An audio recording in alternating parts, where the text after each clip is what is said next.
तो भगवान कन्हैया बोले अगर इंद्र ने तुम्हें दर्शन नहीं दिए तो ये गोवर्धन महाराज जो हैं ये तुम्हें दर्शन भी देंगे और तुम्हारे सामने प्रकट होकर के भोग भी ग्रहण करेंगे।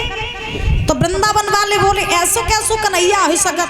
तो भगवान बोले बिल्कुल ऐसा होगा, ये गोवर्धन महाराज आज तुम्हें दर्शन भी देंगे और तुम्हारे सामने प्रकट होकर के भोग भी ग्रहण करेंगे। तो भगवान की लीला कि कन्हैया एक रूप से गोवर्धन में घुस गए और एक रूप से महाराज वृंदावन वालों के पास में खड़े हो गई। जैसे ही भगवान कन्हैया ने एक रूप महाराज गोवर्धन में प्रवेश किया एक रूप से, तैसे ही गोवर्धन महाराज की विशाल मुख, बड़ी बड़ी आंखें, विशाल रूप हो गया। बोले गोवर्धन महाराज की, बोले वृंदावन में हरिलाल की। अब जैसे ही बड़ी बड़ी आंखें, बड़ा मुख गोवर्धन महाराज को, कन्हैया से वृंदावन वाले बोले बाहरे लाला तेरो भगवान तो वास्तव में सच्चो निकलो, मरिया इंद्र को पूजन कत कत बने कबहू दर्शन नहीं दे और तेरे भगवान ने आज पहले ही बार में दर्शन दे दिए, तेरा भगवान तो बड़ा अच्छा है। तो अब महाराज सभी ब्रजवासियों से भगवान ने कहा कि अब इनका स्नान कराओ गोवर्धन महाराज को।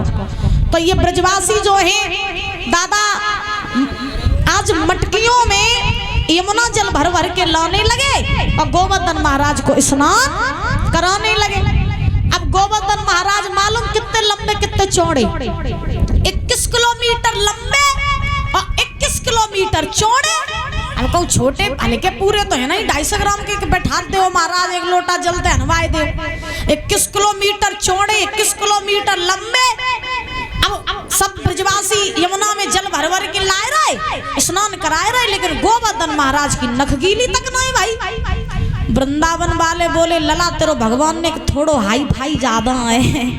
हाँ हम लोग ऐसे मटकियन में जल भर भर के कब तक लाए, कब तक नहीं हनवात रहे। तो ऐसो कुछ उपाय करो जो जल ही आ जाए गोवर्धन महाराज के ढिगई, जो एकदम जिस ज्यादा पानी तो स्नान कर ले। तो भगवान ने कही मन से प्रार्थना करो तो यही गंगा प्रकट हो जाएंगी। वृंदावन वालों ने महाराज प्रार्थना की गोवर्धन महाराज से, कहे प्रभु यहाँ पर गंगा जी को प्रकट कराइए। तो परीक्षित जी महाराज गोवर्धन महाराज के मन से, गोवर्धन महाराज के मन से एक गंगा प्रकट हुई जिनका नाम पड़ा मानसी गंगा।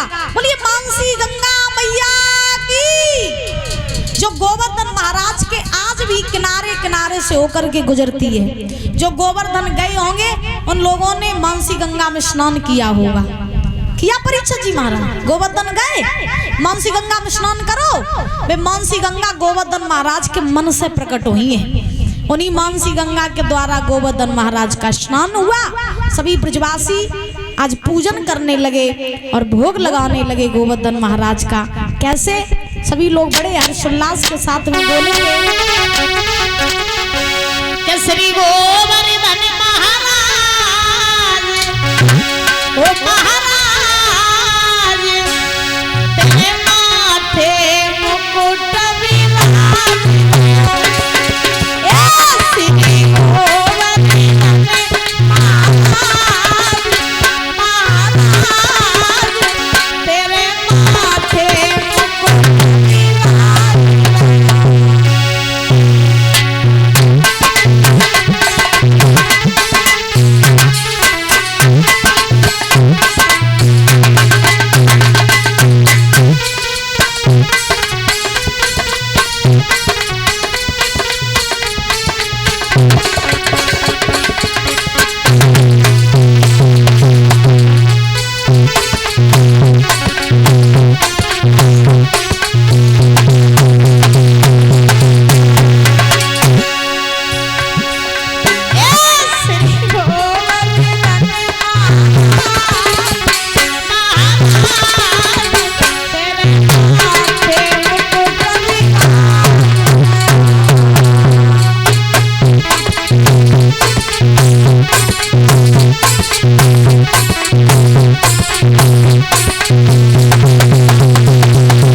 है।